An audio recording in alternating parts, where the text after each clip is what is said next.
안녕하세요. 존경하는 시청자 여러분.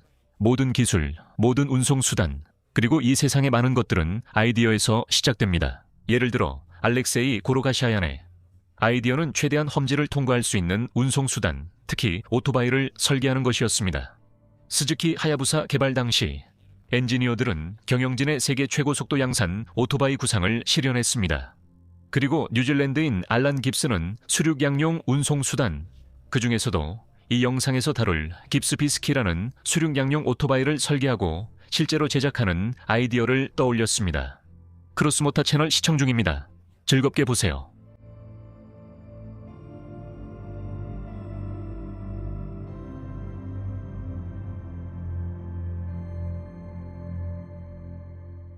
알란 티모시 깁스는 1939년 뉴질랜드에서 태어났습니다. 그의 아버지는 사업가이자 국민당의 적극적인 일원이었습니다. 알란도 아버지의 길을 따랐습니다. 그는 사업을 했고 한동안 공무원으로도 일했습니다. 1966년부터 1970년까지 깁스는 그의 형제 이안과 함께 뉴질랜드 최초의 국산 자동차인 안지엘 노바를 만들기 위해 노력했습니다. 첫 프로토타입은 유리 섬유 차체와 포드 카고 부품을 사용해 1967년 공개됐습니다. 하지만 프로젝트 비용에 대한 재정적 분쟁과 정부와의 갈등으로 인해 국민 자동차라는 아이디어는 사라지게 되었습니다. 이후 알란은 여러 가지 일을 했습니다. 경영, 금융, 비즈니스 등 다양한 분야에서 일했죠. 하지만 그는 여전히 기술에 대한 관심을 가지고 있었습니다. 그리고 90년대 초에 그는 수륙양용 운송수단이 대중들에게 상당히 과소평가되고 있다는 생각에 이르게 되었습니다. 깁스는 여러 문제를 해결할 해법을 제시하며 이 틈새 시장에 뛰어들기로 했습니다. 그것은 한 환경에서 다른 환경으로 이동할 때 빠른 전환과 육지와 물 위 모두에서 높은 이동 속도를 보장하는 것이었습니다. 깁스 앰피비언스 회사는 1996년에 설립되었으며 최초의 수륙양용차 설계 작업은 그보다 2년 앞선 1994년에 시작되었습니다. 깁스 앰피비언스는 역사상 최초로 일반 도로에서 합법적으로 사용할 수 있으면서 시속 40km 이상을 낼 수 있는 차량을 성공적으로 설계한 회사가 되었습니다. 물 위에서는 시속 40km 이상을 낼 수 있고 육지에서는 해당 클래스의 일반적인 속도에 도달할 수 있습니다. 처음에는 영국에서 생산이 이루어졌지만 2010년대에는 미국으로 이전되었습니다. 처음에 깁스는 제임스 본드의 장비 스타일로 진정한 수륙양용 자동차를 만들고 싶어 했습니다. 2003년에 깁스 암피비언스는 수상 자동차 아쿠아다를 선보였습니다. 2.5리터 V6 로보 엔진.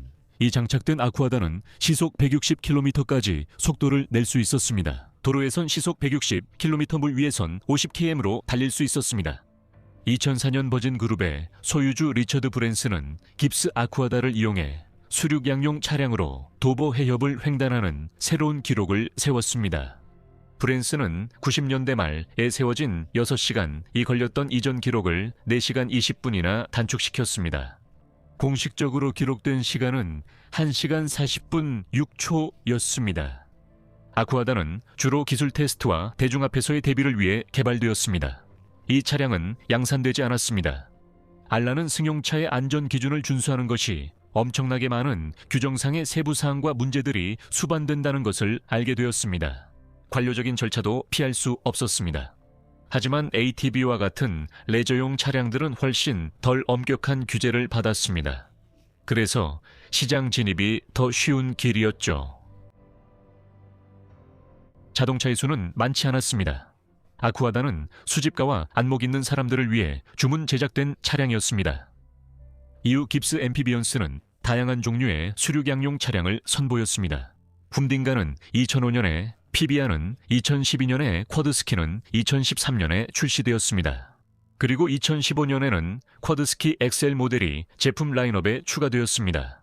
그리고 같은 2015년에 대중 앞에 수륙양용 스쿠터 비스키가 데뷔했습니다.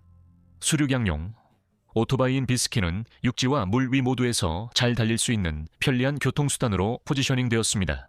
가장 중요한 점은 비스키가 멈추지 않고 변신할 수 있다는 것입니다.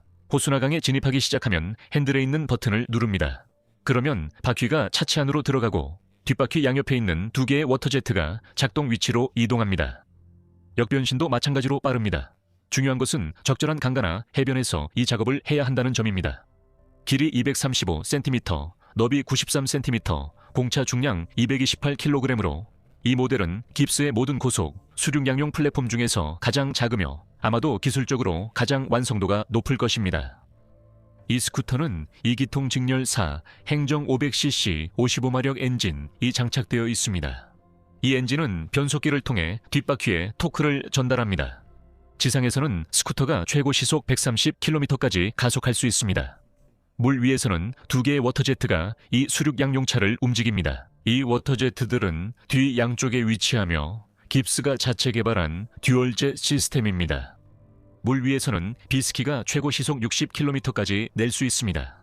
이 수륙양용 오토바이의 연료 탱크 용량은 20리터이며 연비는 공개되지 않았습니다.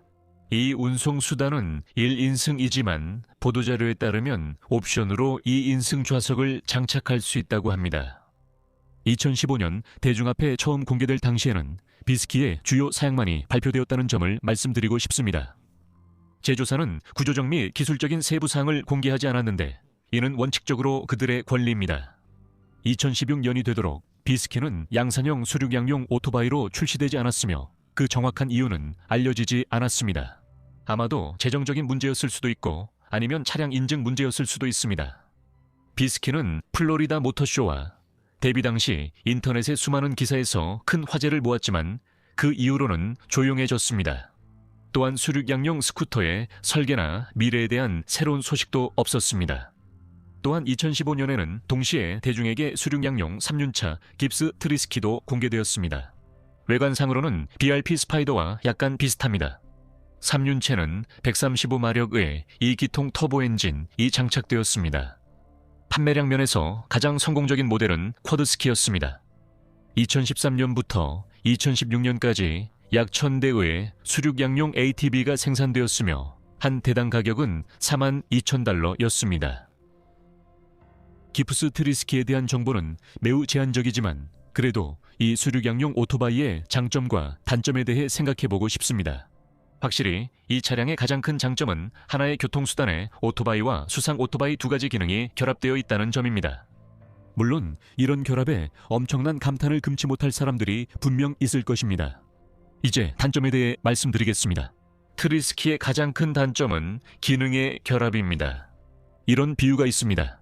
오리는 걷고 날고 헤엄치지만 세 가지 모두 잘하지 못합니다. 오토바이와 수상 오토바이를 결합하려는 시도에는 여러 가지 부작용이 있었습니다. 비스키의 외관은 논란의 여지가 있는데 어떤 사람은 재미있다고 생각할 수도 있고 어떤 사람은 못생겼다고 생각할 수도 있습니다. 이건 취향의 문제입니다. 형태는 오직 한 가지 목적, 즉 물 위에서의 부력과 안정성을 확보하기 위해 결정되었습니다.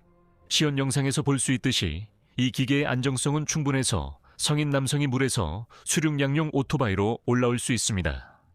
하지만 육지에서는 이 부력 장치들을 괜히 달고 다녀야 하고 이 바이크는 모든 짐칸이 달린 어떤 투어러보다도 더 요상하게 보입니다. 누군가는 이 스쿠터의 폭 때문에 육지에서의 조종성에 의문을 가질 수도 있겠지만 제 생각을 좀 말씀드리겠습니다.